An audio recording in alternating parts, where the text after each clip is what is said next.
Capacitor.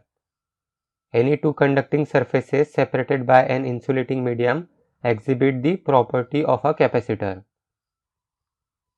The conducting surfaces are called electrodes. Here we can see these are two conducting surfaces and these are called electrodes. And the insulating medium is called dielectric. Here in between these two electrodes there is a dielectric. A capacitor stores energy in the form of an electric field. Here we can see positive and negative charges, means it stores the energy in the form of electric field that is established by the opposite charges, positive and negative charges, on the two electrodes. The electric field is represented by lines of force between the positive and negative charges and is concentrated within the dielectric. This is a typical capacitor. These are two electrodes and in between them there is a dielectric with permittivity epsilon. This small d is the distance between these two plates. Metal plates each with area A. This diagram shows capacitor connected to voltage source. This is a symbol of capacitor. When a voltage source V is connected to the capacitor as in figure, the source deposits a positive charge Q on one plate. Here we can see positive charge on one plate and negative charge Q minus Q on another plate, and a negative charge minus Q on the other. The capacitor is said to store the electric charge.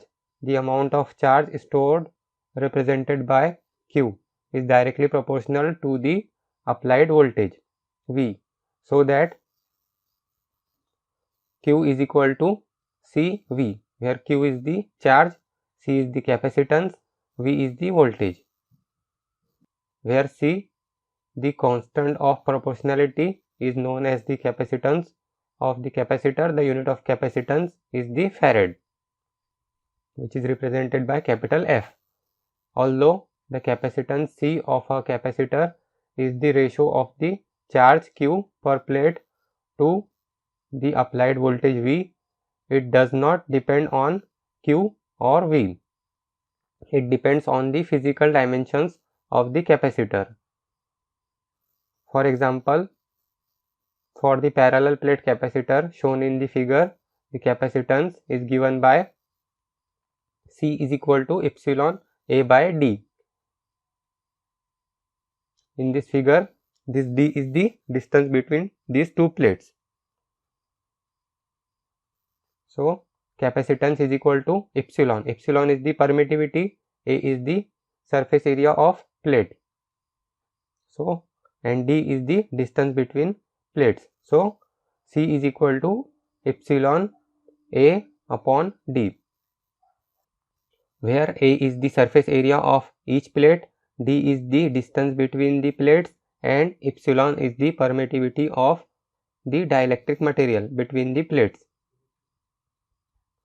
The current flowing through the capacitor is given by I is equal to dq by dt. I is the current flowing through capacitor, Q is the charge. This d by dt represent change in charge. So, I is equal to C dV by dt from this formula, since Q is equal to CV. Now we can conclude that the current in a capacitor is 0 if the voltage across it is constant. That means the capacitor acts as a open circuit to DC. A small change in voltage across a capacitance within 0 time gives an infinite current through the capacitor, which is physically impossible. In a fixed capacitance, the voltage cannot change abruptly. That is, a capacitor will oppose the sudden change in voltage. Like the inductor which opposes sudden change in current, a capacitor will oppose the sudden change in voltages. The capacitor can store a finite amount of energy even if the current through it is zero. A pure capacitor never dissipates energy but only stores it. That is why it is called non-dissipative passive element. However, physical capacitors dissipate power due to internal resistance.